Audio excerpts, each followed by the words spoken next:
তেজপাতা, খাল, এলাচ কিংবা দারচিনি, এটাকে ভালো করে আমি এভাবে করে নাড়াচাড়া দিয়ে তবে এটাকে একদম রসুনটাকে সিদ্ধ করে রসুনটা একদম ভাজা ভাজা হয়ে যাবে।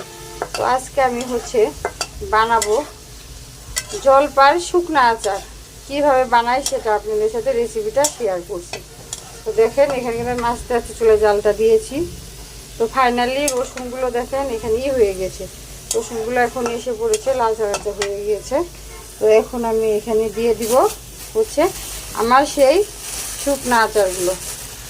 দেখেন এটা আমি ভালো করে শুকিয়ে একটা পলিতে ভরে তারপর একটা পাত্রে করে রেখে দিয়েছিলাম, কারণ এটা একদমই শুকিয়ে গেছে, একদম পুরাপুরি শুকিয়ে গেছে একদম। এটাকে শুকনো আচার বলে। যাই হোক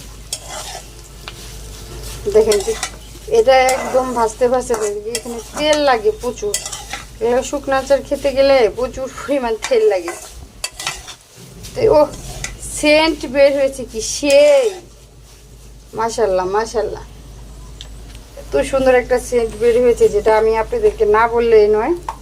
তবে এটা আমি ননস্টিক কড়াইতে বানাতে পারতাম। তো ননস্টিক কড়াইতে এখানে আমি হালকা একটু লবণ দিয়ে দিব, না হলে পরে যখন পরে আবার খাবো তখন বেশি একটা ভালো লাগবে না। তো দেখেন এই জলপাইগুলো আমি কিন্তু আজকে 1 মাসের 2 মাস হয়ে গেছে, 2 মাসের বেশি জলপাইগুলো আমি শুকিয়ে রেখে দিয়েছিলাম এভাবে আচার বানাবো দেখে। তো সেন্টটা বেরিয়েছে এত সুন্দর, তা বলার মতো না। খুবই সুন্দর আচারের সেন্টটা বের হয়েছে দেখেন। এটা কিন্তু আস্তে আস্তে তেলে থেকেই এটা সিদ্ধ হবে। এটা তেলে থেকে, যাই হোক এটা তেলে থেকে এটাকে বলে তেলের আচারই। এই আচারটা তেল দিয়ে বানায়, এটা সুগন্ধিটা দারুণ। তো এখানে আমি প্রথমত দিয়ে দিয়েছি সর্ষের তেল, দিয়েছি রসুন ফোড়ন, দিয়েছি তেজপাতা, সঙ্গে খাল, দালচিনি, এলাচ সব কিছু দিয়ে এটাকে আমি দেখেন এভাবে ভালোভাবে এটাকে ভেজে নিচ্ছি। দেখেন আচারটা বানানো কিন্তু শেষে পর্যায়ে। তো এখানে আরেকটা জিনিস আছে, সেটা আমাকে অ্যাড করতে হবে। অ্যাড না করলে আচারটা কিন্তু মানে খেতে ভালো লাগবে না।